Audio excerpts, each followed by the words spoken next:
70 बरस गुजरने के बावजूद पाकिस्तानी सियासत का स्क्रिप्ट तब्दील नहीं हो सका। करैक्टर बदलते रहे हैं, शख्सियात बदलती रही हैं, रोल बदलते रहे हैं, मगर कहानी एक ही है।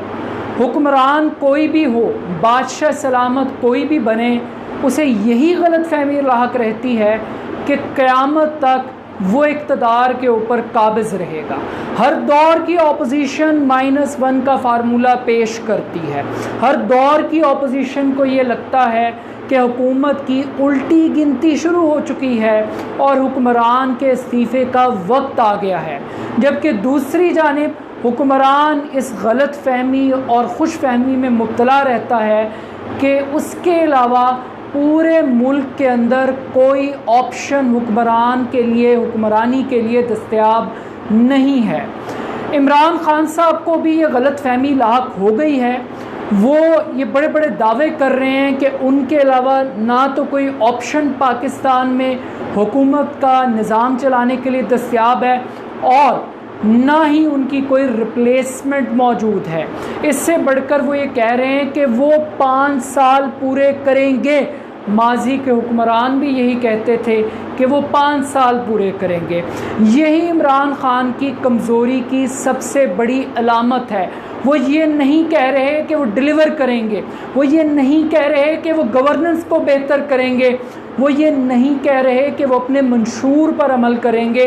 वो सिर्फ़ ये कह रहे हैं कि वो इक़्तिदार के दिन पूरे करेंगे। दिन पूरे करना मकसद नहीं है। जिस भी हुक्मरान ने दिन पूरे करने की कोशिश की है उसके दिन गिने गए हैं और इमरान खान के भी लगता है कि दिन गिने जा चुके हैं। अब ये बदकिस्मती सिर्फ इमरान खान के साथ नहीं है, अयूब खान को भी लगता था कि उसके अलावा कोई ऑप्शन अवेलेबल नहीं है, लेकिन जुल्फ़िकार अली भुट्टो ने रिप्लेस किया। जुल्फ़िकार अली भुट्टो को भी लगता था कि उसके अलावा कोई पॉपुलर ऑप्शन अवेलेबल नहीं है हुकूमत करने के लिए, लेकिन फिर तारीख़ ने देखा कि ज़ियाउल हक ने जुल्फ़िकार अली भुट्टो को रिप्लेस किया और फिर ज़ियाउल हक को कुदरत ने किस तरीके से रिप्लेस किया ये भी तारीख़ जानती है।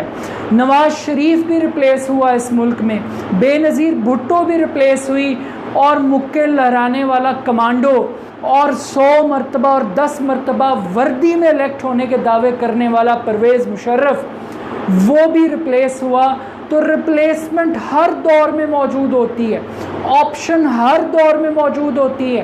पाकिस्तान तो ऐसा मुनफरद मुल्क है इस सियासत की कहानी के अंदर जहाँ पे मोइन कुरैशी दस्तयाब होते हैं, जहाँ पे शौकत अज़ीज़ दस्तयाब होते हैं, जहाँ पे एक ही हुकूमत के अंदर 2-2, 3-3 वज़ीरे आज़म घर भेज दिए जाते हैं। हुकूमत चलती रहती है लेकिन चेहरे बदलते रहते हैं, निज़ाम नहीं बदलता। पाकिस्तान का प्रॉब्लम निज़ाम को बदलना है, चेहरों को बदलना नहीं है। अब इमरान खान साहब को ये लग रहा है कि चूँकि वो एक पॉपुलर लीडर हैं और बहुत बड़ी यूथ, बहुत बड़ा ओवरसीज़ पाकिस्तानियों का तबका वो इमरान खान की बैक पर मौजूद है, इस वजह से इमरान खान को कोई छेड़ नहीं सकता, कोई हिला नहीं सकता। ओ भाई, ये गलत फहमी जुल्फ़िकार अली भुट्टो को भी थी। क्या तुम जुल्फ़िकार अली भुट्टो से ज़्यादा पॉपुलर हो? क्या तुम्हारे साथ नज़रियाती तौर पे अवाम उससे ज़्यादा कमिटेड है जैसे जुल्फ़िकार अली भुट्टो के साथ थी? मगर तारीख़ ने देखा कि जुल्फ़िकार अली भुट्टो को फांसी लगी, तो फांसी लगने से बेहतर है कि अपनी गलत फहमी को दूर कर लो। जुल्फ़िकार अली भुट्टो तारीख़ की किताबों में ज़िंदा है, आप भी तारीख़ की किताबों में ज़िंदा रहेंगे, नवाज़ शरीफ भी तारीख़ की किताबों में ज़िंदा रहेगा, लेकिन तारीख़ किन अल्फाज के साथ याद करेगी ये सोचिए। न्यूक्लियर प्रोग्राम का जिक्र आएगा तो जुल्फ़िकार अली भुट्टो याद आएगा, इस्लामी सरबराही कॉन्फ्रेंस याद आएगी तो जुल्फ़िकार अली भुट्टो याद आएगा, 73 के आइन की बात होगी तो जुल्फ़िकार अली भुट्टो याद आएगा।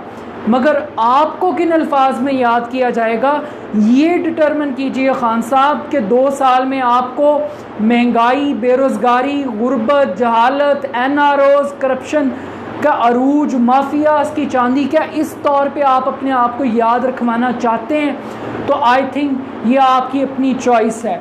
बाकी अगर आप ये समझ रहे हैं कि चूँकि इस्टेब्लिशमेंट आपके साथ है, फ़ौज के साथ आपके आइडियल ताल्लुकात हैं, तो भाई ये आइडियल ताल्लुकात जुल्फ़िकार अली भुट्टो के ज़ाउलक के साथ भी थे, मगर वही ताल्लुकात उनके गले पड़ गए।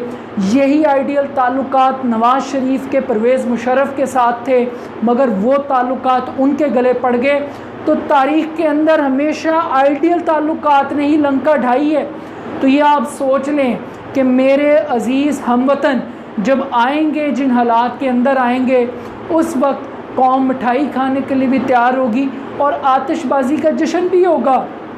और वो नज़रियाती जो तहरीक इंसाफ में दाखिल किए गए हैं, जो इससे पहले काफ लीग में दाखिल किए गए थे, इससे पहले हम ख्याल में दाखिल किए गए, मुस्लिम लीग नून में दाखिल किए गए, हर हुकूमत के अंदर दाखिल किए गए, वो सारे के सारे लोग उस नई बूटों वाली सरकार के साथ हम कदम हो जाएंगे।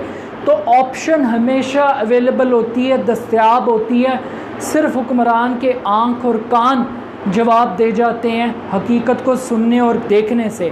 अब यहाँ पे एक इंटरेस्टिंग डेवलपमेंट है। नून लीग और पीपल्स पार्टी कह रही है कि सिर्फ इमरान खान को हुकूमत से अलहदा कर दो और पीटीआई से किसी भी शख्स को ले आओ। अब ये बड़ी अजीब मंतक है कि अगर बैड गवर्नेंस है तो क्या सिर्फ अकेला इमरान खान ज़िम्मेदार है? वो जो काबीना का पूरा 50 लोगों का टब्बर है, क्या वो कसूरवार नहीं है? ये कैसे हो सकता है कि सारी नाकामियाँ इमरान खान की हैं और चॉइस के तौर पे तहरीक इंसाफ का मतलब एक ही है और वह इमरान खान है, और इमरान खान का मतलब तहरीक इंसाफ है। तो लोगों ने मैंडेट इमरान खान को दिया है, किसी दूसरे शख्स को नहीं दिया। अब यहाँ पर वो कह रहे हैं कि जनाब माइनस इमरान खान। तो भाई इनको मसला इमरान खान के साथ है, इनको मसला गुर्बत के साथ नहीं है, महंगाई के साथ नहीं है, जहालत के साथ नहीं है, माफियाज के साथ नहीं है, सिर्फ इमरान खान की ज़ात के साथ इनको इशू है। अब इससे आगे बढ़ें। इमरान खान के साथ एक और ट्रेजेडी क्या है? उसकी अपनी टीम उसकी लंका ढाने पे कारबंद है। फवाद चौधरी जैसे लोग स्टेटमेंट्स क्या दे रहे हैं जी? असद उमर को जहांगीर तरीन को असद उमर ने निकलवाया।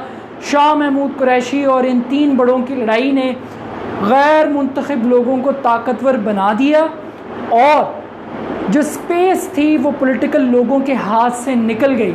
ओ भाई, इख्तलाफात तो नवाज़ शरीफ की काबीना में भी थे। चौधरी निसार का अपना ग्रुप था, ख्वाजा आसिफ का अपना ग्रुप था, लेकिन उन्होंने कैसे डिलीवर किया? गैर मुंतखब लोगों की बात की जा रही है। जनाब नवाज़ शरीफ की तो टीम ही फवाद हसन फवाद था, आज चीमा शहबाज शरीफ की टीम थी, गो गेटर्स थे। आपकी टीम क्या है? आपके गैर मुंतखब लोग कहाँ पर हैं? तो ये लॉजिक भी आपकी बाय नहीं की जा सकती। और उससे बढ़ के कि इमरान खान इतना ही काना है किसी की बात का कि वो किसी के कहने पे किसी को निकाल दे, तो ये आपको बताना पड़ेगा कि फिर आपको किसने निकाला था, आपकी छुट्टी किसने कराई थी।